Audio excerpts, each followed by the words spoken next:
how you can remove the your browser is managed by your organization message on your web browser. So let's get started.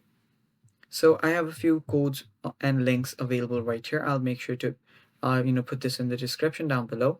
So the first thing you will do is go to this page right here. You can simply copy and paste this, or you can just go and type that in into your search bar. So from here you will be able to see your policies. You can see if there are any policies available. If not, you can just go back and type this in.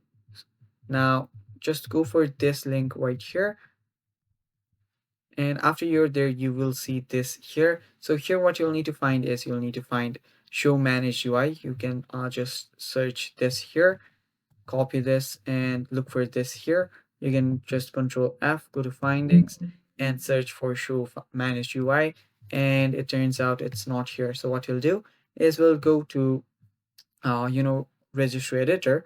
So to do that, just go search for it in your search bar. And right here, what you'll need to do is you'll need to go to this link.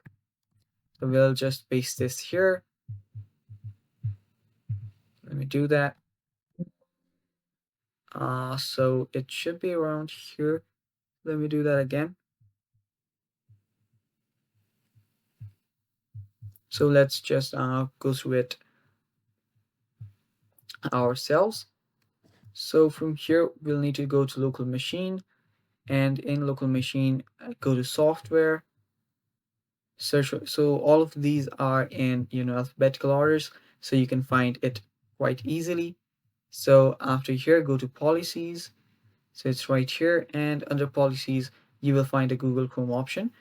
So after you find the Google Chrome option, you can delete the policies, folder completely. You can delete it by simply, right tapping on it and then deleting it. And after you do that, your problem will get fixed, and that is basically it. So thanks for watching, guys. That is all for this video. Stay tuned for more upcoming tutorial videos. Bye bye. Take care.